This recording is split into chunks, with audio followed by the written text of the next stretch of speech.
باہر جا کے جب وہ جاب کرے گی تو آپ مجھے بتاؤ، جب جاب میں لوگوں کو پتا چلے گا، اس کے باس کو پتا چلے گا بیوہ بھی ہے، کم عمر بھی ہے، خوبصورت بھی ہے، ضرورت مند بھی ہے، وہ ہوس کی نگاہیں ڈالے گا؟ اس پہ نہیں ڈالے گا۔ آپ کیا سمجھتے ہیں وہ اپنی بہن سمجھ کے اس کے ساتھ ڈیلنگ کرے گا؟ وہ بہن سمجھے گا اس کو؟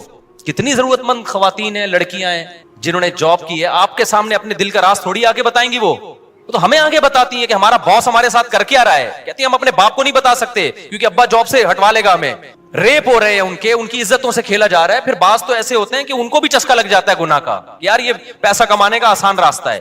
تو اس لیے بھائی سوسائٹی پہ ترس کھاؤ، ہم کوئی بیوقوف نہیں ہے جو 4 شادیوں کی بات کرتے ہیں، ہمارا کوئی دماغ خراب نہیں ہو گیا، آپ کی 4 شادیوں سے ہمیں کوئی فائدہ نہیں ہے، لیکن اگر اس کو رواج نہیں ڈالا، خدا کی قسم نسلیں تمہاری بھگتیں گی اور تمہاری نسلیں برباد ہو جائیں گی اس طرح سے۔ کسی کی باتوں میں نہ آؤ۔ ابراہیم علیہ السلام کھڑے ہوئے نا قوم کے خلاف، انہوں نے کہا میں ان پتھروں کو نہیں پوچھ سکتا، بھائی میں خدا کو مانتا ہوں، لیکن خدا کی قسم ہم بھی پتھروں کو ہی پوج رہے ہیں۔ ایک پتھر ہاتھ سے بنا ہوا ہوتا ہے، ایک پتھر ہے کلچر کا پتھر، کلچر کا بت۔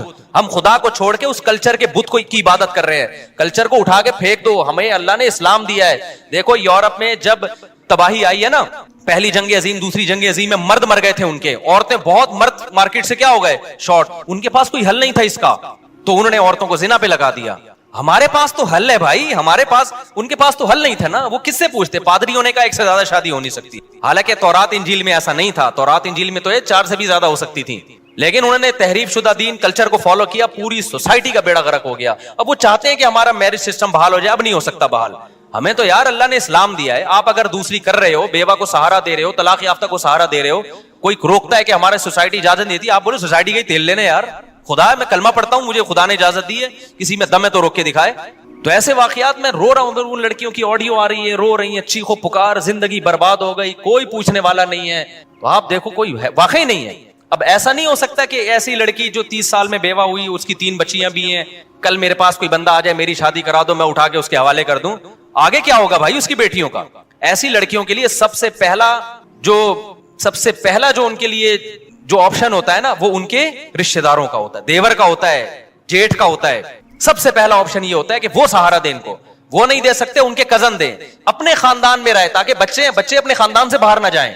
لیکن اب دیکھنا یہ سارے بڑی بڑی داڑیاں بھی ہیں اور تہجد کے نشانات بھی ہیں ماتھوں کے اوپر، ہر سال حج عمرے بھی ہیں، کسی بے غیرت کو خیال آ گیا نا کہ اس کی دوسری شادی کرا دو اس کے خاندان میں، تو آپ مجھے آ کے بتا دینا، میں اس کو ایوارڈ دوں گا۔ کسی بے غیرت کو یہ خیال نہیں آئے گا، وہ زکاتیں دے گا لفافے ڈال ڈال کے نا، کہ چلو جی میری زکات 2500 روپے بنتی تھی، اب میں اس بیوہ کو زکات دے کے ایک بہت بڑا تیر ماروں گا میں۔ وہ کیا ہوگا یار 2500؟ پھر اس کو زکات، اس کو تو محبت بھی چاہیے، شوہر کی محبت تو ہر عورت کو چاہیے، اس کے اولاد کو سہارا چاہیے، یتیموں کی طرح پالیں گے، اس کا باپ نہیں ہے یار۔ تم خود اپنے بچوں کے بارے میں سوچو یار، باپ کی وجہ سے بچوں کو کتنی عزت ملتی ہے، کبھی تصور کیا آپ نے؟ آپ تھوڑی دیر کے لیے فرض کرو میں مر جاؤں اور میرے بچوں کو زکاتیں لا کے لوگ دے رہے ہوں، کس قدر انسان کے رونگٹے کھڑے ہو جاتے ہیں نا۔ اس کو باپ چاہیے ہوتا ہے ایسی بچیوں کو، اور وہ باپ جو باپ کا بھائی ہے، باپ کا کزن ہے، وہ تو وہ باپ کا کردار ادا کر سکتا ہے، سوتیلا وہ کردار ادا نہیں کر سکتے، بالکل باہر کے خاندان کو۔ تبھی فقہا نے بیان کیا ہے لڑکی طلاق یافتہ ہو یا بیوہ ہو، اپنے خاندان میں شادی کرے گی تو بچے رکھ سکتی ہے، خاندان سے باہر جائے گی تو بچیوں کو ساتھ نہیں لے جا سکتی، کیونکہ اس بچیوں کا پھر مستقبل محفوظ نہیں ہے، پھر بچے چھوڑنے پڑیں گے اس کو۔ لیکن بچے چھوڑ کے پھر وہ بچے نہیں رکھ رہے ہوتے، خاندان والے کہہ رہے ہم کیوں پالے، کیونکہ فیملی پلاننگ نے بنا دیا 2 بچے، اپنے بچے نہیں پل سکتے تو دوسروں کے کہاں سے پالو گے؟ نہیں آئی نا بات سمجھ میں، میرا خیال ہے تو آخرت میں الٹے لٹکے ہوئے ہوگے، ہم نے اپنا فرض ادا کر دیا ہے۔ اب آپ ہم پہ لطیفے کسیں، مذاق اڑائیں ہمارا کہ یہ مولوی کو شادیوں کے علاوہ کچھ نہیں آتا، لیکن جن پہ گزر رہی ہے نا ان کی پکار اللہ ہی سنتا ہے، اور اللہ پھینٹی لگائے گا، چترول لگائے گا کہ تم جب کلمہ پڑھتے تھے اور میں نے طلاق یافتہ اور بیوہ اور بے سہارا عورتوں کے لیے حل یہ بتایا تھا، تم نے سارا پیسہ حج عمرے پہ کیوں لگا دیا؟ تم زکاتوں پہ کوئی فوکس تم نے کیوں کیا؟ جو اصل صحابہ میں تو ہمیں نہیں ملتا، کوئی بیوہ ہوتی اور چندے ہو رہے ہیں اس کے لیے۔ صحابہ میں ایسا ہوا، ایک صحابی کی 4 بیویاں ایک ٹائم پہ بیوہ ہوئی ہیں، 4 بیویاں ایک ٹائم پہ بیوہ ہوئی ہیں، اور چاروں کی فوراً شادی ہو گئی ہے، کیونکہ سب زیادہ شادیاں کرتے تھے تو رشتوں کی کمی نہیں تھی۔ حضرت جعفر طیار جوان تھے جب شہید ہوئے نا، لوگ مجھے یہ بھی کہتے ہیں کہ لوگ 4 شادیاں کریں گے، مر گئے تو 4 عورتوں کو بیوہ بنا کے چلے جائیں گے۔ او بھائی 4 عورتوں کو بیوہ بنا کے چلے جائیں گے، لیکن 4 شادیاں پھر اگر ان کی شادی نہیں ہوگی نا، اس لیے نہیں کہ اس نے 4 کی تھی، اس لیے کہ باقی نہیں کر رہے۔ نہیں آئی میرا خیال ہے بات سمجھ، ورنہ صحابہ کے دور میں بھی ایسا ہوا ہے۔ حضرت جعفر طیار لڑائی کے لیے گئے تھے، جوان تھے، 4 بیویاں تھیں ان کی، شہید ہوئے تو 4 بیویاں بیوہ ہوئی ہیں، رونے کی آواز آئی ان کی، آپ صلی اللہ علیہ وسلم ان کو خاموش کروایا کہ آواز باہر نہ نکلے، پھر ان 4 کی شادی ہو گئی۔ اور ایسے نہیں ہوئی ہے کہ نبی نے ان کے لیے رشتے تلاش کیے ہوں, اشتہار, اس زمانے میں تو کوئی اشتہار کا رواج نہیں تھا, یا اناؤنسمنٹ کی ہو. اتنے رشتے آئے ہیں کہ انہوں نے سلیکٹ کیا ہے. ان میں ایک تھی حضرت اسما, جب ان کے لیے حضرت ابو بکر نے الگ پیغام بھیجا, حضرت علی نے الگ پیغام بھیجا, اور بھی صحابہ نے بھیجا, انہوں نے سلیکٹ کیا میں نے کس سے کرنی ہے. حالانکہ حضرت ابو بکر تو پہلے سے میرڈ تھے. کسی نے نہیں کہا کہ آپ تو شادی شدہ ہیں, آپ کیوں پیغام بھیج رہے ہیں. انہوں نے کہا نبی نے ایک وقت میں 9 رکھ سکتے ہیں, تو ہم نے 4 رکھ لیا, تو کیا ہو گیا بھائی. اتنے رشتے آئے ہیں حضرت اسما کے لیے. حضرت اسما نے حضرت علی کے رشتے کو ریجیکٹ کیا کہ ان کی عمر کم ہے. حضرت ابو بکر کے رشتے کو قبول کیا کہ یہ میچور ہیں, کیونکہ وہ چاہتی تھی کسی میچور سے شادی ہو.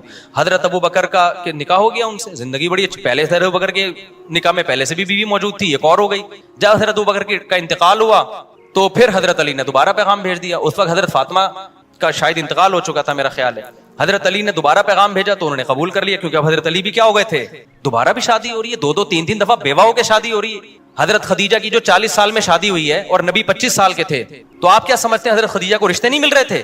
خطبہا اشراف قوم, حدیث میں جب خدیجہ بیوہ ہوئی ہیں قوم کے سرداروں کے رشتے آئے ہیں, ان میں ایک نبی صلی اللہ علیہ وسلم کا تھا. تو حضرت خدیجہ نے فرمایا کہ میں نے شادی ایسے شخص سے کرنی ہے جو میرا مال تجارت میں لگا سکے, اس کے لیے ایماندار آدمی چاہیے. تو یہ کیا ہے, یہ ایماندار. وہاں بھی سلیکشن حضرت خدیجہ کی طرف سے تھی, وہ محتاج نہیں تھی کہ نبی سے نکاح کرنے پر, نہ انہوں نے خود سلیکٹ کیا تھا, بھئی یہ میرے لیے زیادہ سوٹیبل ہے.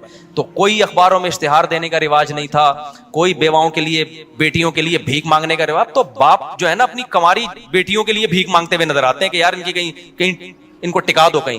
تو سوسائٹی برباد ہوگی, زنا پھیلے گا سوسائٹی میں, یہ بتا دوں میں آپ کو. اس کا حل دعاؤں میں نہیں ہے, وظیفوں میں نہیں ہے, اس کا حل وہی ہے جو اللہ اس کے رسول نے بتایا. میرے پاس حرم میں ایک شخص آیا کہ شادی نہیں ہو رہی, بیٹی کی آپ دعا کریں حرم میں. میں نے کہا میں حرم میں نا جو غلاف کعبہ ہے نا اس پہ لٹک کے بھی دعا کروں گا پھر بھی نہیں ہوگی. کہہ رہے ہیں کیسی باتیں کر رہے ہیں. میں نے کہا بھائی آپ کی ہو جائے گی اور کس. جب اللہ میاں نے مرد رکھے ہی کم ہیں جو نکاح کے قابل مرد ہیں, گروتھ ریشو کی بات نہیں کر رہا, اور عورتیں زیادہ ہیں, تو ان کا حل یہ تھوڑی بتایا کہ کعبہ میں جا کے دعا کرو. ان کا حل بتایا مرد زیادہ شادیاں کریں. آپ زیادہ شادیاں مردوں کو کروانا شروع کر دیں, پھر دعا اگلے درجے میں کیا ہے, پھر دعا ہے.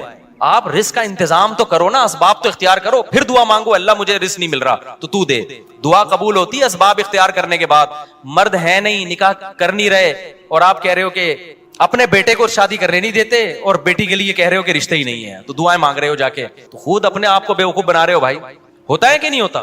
باپ اپنے بیٹے کو کرنے نہیں دے رہا شادی, اور بیٹی کے بارے میں کہہ رہے رشتے کیا ہیں, ہے ہی نہیں, میں دعائیں مانگ رہا ہوں اللہ سے. اللہ کہے گا نا تو کسی اور کی بیٹی کو تو نمٹا نہیں رہا, اپنی بیٹی کے بارے میں کیا کر رہا ہے.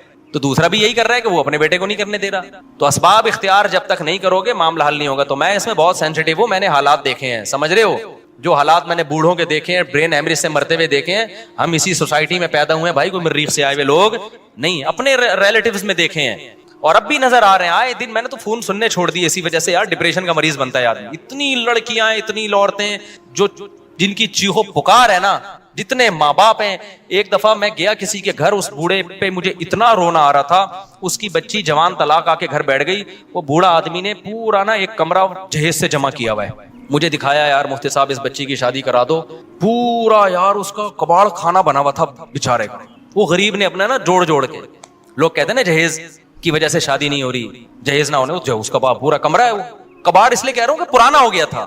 مجھے اتنا ترس آ رہا ہے یار, یہ کیا یعنی کیا کریں اس کے. گن پوائنٹ پہ تھوڑی ہم کسی کی کرا سکتے ہیں. کیوں, جب ایک کرنی ہے نا تو معیار بہت اونچا ہوتا ہے, دوسری پہ ہو جاتا ہے, دوسری پہ وہ دینے کے لیے تیار نہیں, کیوں رواج نہیں ہے. وہ کہے گا یار پتہ نہیں, اور کرے گا تو کوئی دے گا نا, وہ تو کوئی کر ہی نہیں رہا تو دے گا کہاں اگلا.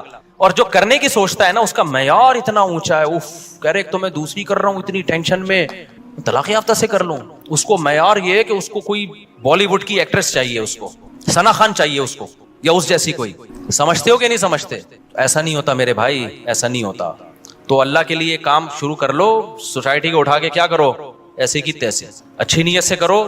بہتر تو یہ طلاق یافتہ بیوہ سے کرو. بیگم رکاوٹ بن رہی ہے, اس کو عزت دو, محبت دو, بولو بیگم مجھے پتا ہے آپ کا غم ہے لیکن سوسائٹی کی نیڈ ہے یہ ضرور. اور چھپن چھپائی نہیں کھیلو شادیوں میں.